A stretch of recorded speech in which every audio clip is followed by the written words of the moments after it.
Good morning बच्चे, कैसे हैं आप लोग। आज के इस नए वीडियो में आपका स्वागत है।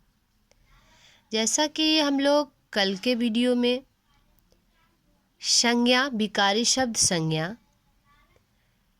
के अंतर्गत संज्ञा के परिभाषा, संज्ञा के प्रकार, संज्ञा के 3 प्रकार होते हैं: व्यक्तिवाचक संज्ञा, जातिवाचक संज्ञा। जातिवाचक के 2 उपभेद होते हैं, जैसा कि आप जानते भी हैं, द्रव्यवाचक और समूहवाचक। तीसरा है भाववाचक संज्ञा। व्यक्तिवाचक, जातिवाचक, भाववाचक, द्रव्यवाचक, समूहवाचक, ये सारे विकारी शब्द के अंतर्गत आता है। नेक्स्ट है व्यक्तिवाचक से जातिवाचक कैसे बना, जातिवाचक से व्यक्तिवाचक संज्ञा कैसे बना। ये सारे शब्द के बारे में हम लोग पिछले वीडियो में अध्ययन कर चुके हैं। तो आज हम लोग लिंग की पहचान चैप्टर 5 के अंतर्गत जानेंगे कि लिंग क्या होता है। लिंग शब्द का वह रूप, ठीक है। शब्द आप जानते हैं, 2 वर्णों के सार्थक मेल को शब्द कहा जाता है। चैप्टर 3 शब्द है, शब्द विचार। शब्द का वह रूप जिसे उसके स्त्री जाति या पुरुष जाति का होने का बोध हो,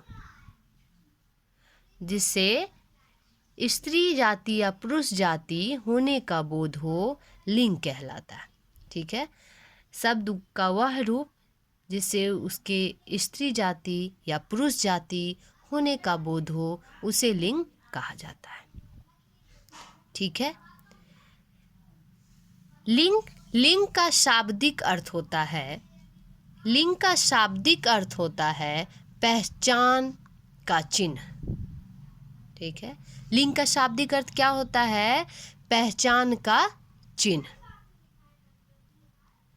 तो इसमें पुरुष जाति का बोध होता है या स्त्री जाति का बोध होता है। इसकी पहचान कराने वाला साधन लिंग ही है, ठीक है। लिंग का शाब्दिक अर्थ क्या होता है? पहचान का चिन्ह। तो इसमें पुरुष जाति का बोध होता है या स्त्री जाति का बोध होता है। इसकी पहचान कराने वाला जो साधन है वह लिंग ही है, ठीक है। नेक्स्ट है लिंग के भेद। लिंग के भेद के बारे में अध्ययन करेंगे कि लिंग के भेद कितने होते हैं। हिंदी भाषा में लिंग के मुख्यतः 2 भेद हैं, ठीक है। पुल्लिंग और स्त्रीलिंग, ठीक है। पहला पुल्लिंग, दूसरा स्त्रीलिंग। पुल्लिंग शब्द के बारे में, पुल्लिंग शब्द का वह रूप क्या कहता है? पुल्लिंग में पुल्लिंग शब्द का वह रूप उसके पुरुष जाति का होने का बोध कराए, ठीक है। पुल्लिंग कहलाता है जिसमें शब्द का वह रूप जिसमें पुरुष जाति का बोध कराए, पुल्लिंग कहलाता है। जिसमें स्त्री जाति का बोध कराए, स्त्रीलिंग कहलाता है। जिसमें पुरुष जाति का बोध कराए उसे पुल्लिंग कहते हैं, जैसे बैल, बालक, राजा, नाटक, लोहा, बुढ़ापा, ये सब पुल्लिंग का बोध कराता है, ठीक है। बैल, गाय स्त्रीलिंग होता है। तो ये हो गया पुल्लिंग के अंतर्गत, पुल्लिंग शब्द के अंतर्गत। नेक्स्ट है स्त्रीलिंग। स्त्रीलिंग शब्द का वह रूप, शब्द का वह रूप उसके स्त्री जाति का होने का बोध कराता है। शब्द का वह रूप उसके स्त्री जाति का होने का बोध कराए उसे स्त्रीलिंग कहते हैं। जैसे यहाँ आपने देखा बैल और गाय स्त्रीलिंग के अंतर्गत आ गया। बालक, बालिका, रानी, रानी हो गया राजा का, राजा पुल्लिंग और रानी स्त्रीलिंग। पुस्तक हो गया, चांदी हो गया, गरीबी हो गया, यह सब स्त्रीलिंग शब्द के अंतर्गत है। नेक्स्ट है लिंग की पहचान। लिंग की पहचान व्यक्ति, नर, नारी, बालक, बालिका आदि जीव जंतु, शेर, कुत्ता, बिल्ली, चूहा, कीड़े मकोड़े, मक्खी, मच्छर, तिलचट्टा, मकड़ी आदि के नामों की पहचान प्राणीवाचक संज्ञा के रूप में होती है, ठीक है, क्या कहता है? व्यक्ति, जीव जंतु, कीड़े मकोड़े आदि के नामों की पहचान प्राणीवाचक संज्ञा के रूप में होती है। इनके लिंग का निर्धारण करने में प्रकृति प्रदत्त नियम ही काम आते हैं। ठीक, क्या कहा जा रहा है? लिंग की पहचान में व्यक्ति, जीव जंतु, कीड़े मकोड़े आदि के नामों की पहचान में प्राणीवाचक संज्ञा के रूप में है, और जब इनके लिंग निर्धारण करने में प्रकृति प्रदत्त नियम ही काम आते हैं। ठीक है, यह सजीव के अंतर्गत आ गया। निर्जीव, निर्जीव में देखेंगे, निर्जीव घर, मेज, कुर्सी, नदी, पहाड़, पेड़ पौधे नामों की पहचान, पेड़ पौधों के नामों की पहचान अप्राणीवाचक संज्ञा के रूप में होती है। ठीक है, पेड़ पौधों के नामों की पहचान अप्राणीवाचक संज्ञा के रूप में होती है।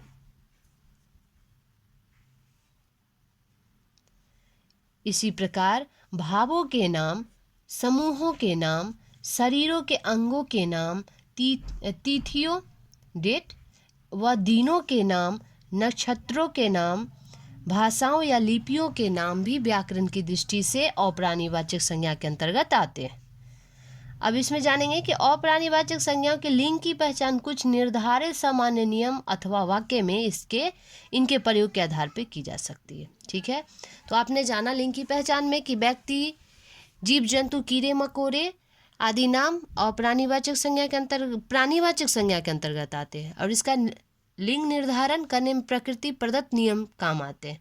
और निर्जीव, पेड़ पौधे की पहचान अप्राणीवाचक संज्ञा के अंतर्गत, अप्राणीवाचक संज्ञा के अंतर्गत भावों के नाम, समूहों के नाम, शरीर के अंगों के नाम, डेट या दिन, डे का नाम, ये सारे अप्राणीवाचक संज्ञा के अंतर्गत आते हैं। अप्राणीवाचक संज्ञा लिंग की पहचान निर्धारित सामान्य नियम अथवा वाक्य में इनके प्रयोग के आधार पर की जाती है। यहाँ प्रकृति प्रदत्त नियम के आधार पर की जाती है, और यहाँ पे वाक्य के आधार पर किया जा सकता है। अब नेक्स्ट है प्राणीवाचक संज्ञा की लिंग की पहचान।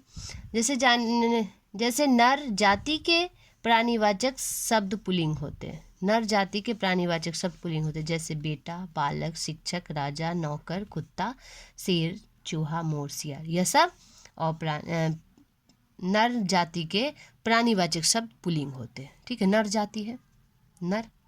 अब स्त्री जाति के प्राणीवाचक शब्द स्त्रीलिंग होते हैं, जैसे बेटी, बालिका, शिक्षिका, रानी, नौकरानी, कुतिया, शेरनी, चूहिया, मोरनी, सियारनी, यह सब प्राणीवाचक शब्द स्त्रीलिंग होते हैं। ठीक है, नेक्स्ट है कुछ प्राणीवाचक शब्द नित्य पुल्लिंग होते हैं, अर्थात वे हमेशा पुल्लिंग ही प्रयुक्त होते हैं, जैसे गीदड़, चीता, बिच्छू, उल्लू, मच्छर, कछुआ, कौवा, खरगोश, भालू, भेड़िया, बाज, तोता, खटमल, यह सब हमेशा प्राणीवाचक शब्द है, लेकिन यह नित्य मतलब हमेशा पुल्लिंग होते हैं। ठीक है, कुछ प्राणीवाचक शब्द नित्य स्त्रीलिंग होते हैं, जो हमेशा स्त्रीलिंग होते हैं, ये हमेशा पुल्लिंग होते हैं। जो यहाँ पे जो भी शब्द है यह सब पुल्लिंग होते हैं, और यहाँ पे जो भी शब्द है यह सब स्त्रीलिंग के अंतर्गत प्रयुक्त होते हैं। कुछ प्राणीवाचक संज्ञा शब्द पदबोधक होते हैं, वे उभयलिंगी होते हैं, अर्थात पुरुष के साथ प्रयोग करने पर वे पुल्लिंग मान लिए जाते हैं, और स्त्री के साथ प्रयोग किए जाने पर वह स्त्रीलिंग मान लिए जाते हैं। यहाँ पे क्या है, कुछ नित्य पुल्लिंग है, यहाँ पे नित्य स्त्रीलिंग शब्द है, लेकिन यहाँ पे क्या है, प्राणीवाचक शब्द के अंतर्गत है, लेकिन यह पुरुष के साथ प्रयोग होगा तो पुल्लिंग होगा, स्त्री के साथ प्रयोग होगा तो स्त्रीलिंग होगा। जैसे राष्ट्रपति, ठीक है, राष्ट्रपति, जैसे राष्ट्रपति कक्ष में पधारे, ठीक है, राष्ट्रपति कक्ष में पधारे, तो इस वाक्य में राष्ट्रपति शब्द पुल्लिंग है। ठीक है, लेकिन राष्ट्रपति कक्ष में पधारी या कक्ष में पधारी, तो ये राष्ट्रपति पधारी, यहाँ पे क्या बोले थे, पधारे तो पुल्लिंग और पधारी तो स्त्रीलिंग। प्रधानमंत्री, डॉक्टर, मुख्यमंत्री, सभापति, तो यहाँ पे क्या कहा है कि पुरुष के साथ होगा तो पुल्लिंग, स्त्री के साथ होगा तो स्त्रीलिंग।